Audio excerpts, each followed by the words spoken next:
The 2022 entries into the Toy Hall of Fame are out, and we have some issues with them. So this year's winners were The Top, Masters of the Universe, and Light Bright. But there were a few on the nominee list that I liked a bit more. Now, my pick, the Piñata. I'm like, how is that not a winner? That's joy for everybody, and candy. And, you get to hit things. That's fantastic. And then, for those who love, a bit of art, the Spirograph made you actually feel like you were good at art, even if you were trash like I was.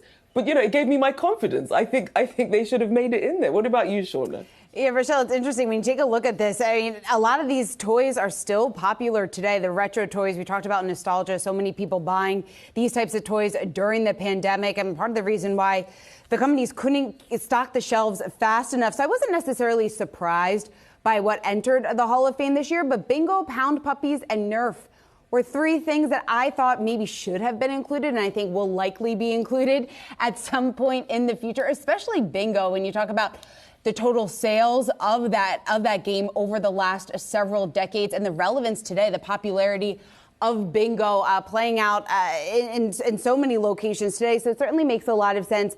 My favorite, though, was American Girl Dolls, which was actually entered into the Hall of Fame last year, which I think makes a lot of sense. But I think it's hard to choose. There obviously are so many hit games out there. It's about time that Top made it in.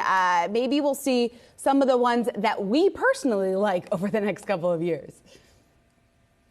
I mean, I did see that Nintendo's Game Boy had made it in there before as well, which makes sense because a lot of the ways that they judged it, it wasn't just, whether the toy was fun. It was things like confidence, like they talked about in Masters of the Universe, if you used to watch, He-Man cartoons as a kid like I did, what it did for your confidence, to feel strong, to feel empowered. So they really take a holistic view when they look at some of these toys, which explains why American Girl Dolls made it in. You get to see yourself represented and, with different kinds of hairstyles and clothing and culture. So I love the idea of this, and my daughter, she's only 9, but she's a big 80s kid, so she has a Light Bright. I try and make her play a lot of board games so I can live vicariously, and Operation is another really fantastic one. Operation, I played that. I never had a Light Bright as a kid, but I hear it's a lot of fun, and certainly it's popular. It's even popular today. People are still buying them, like you, and like for your daughter.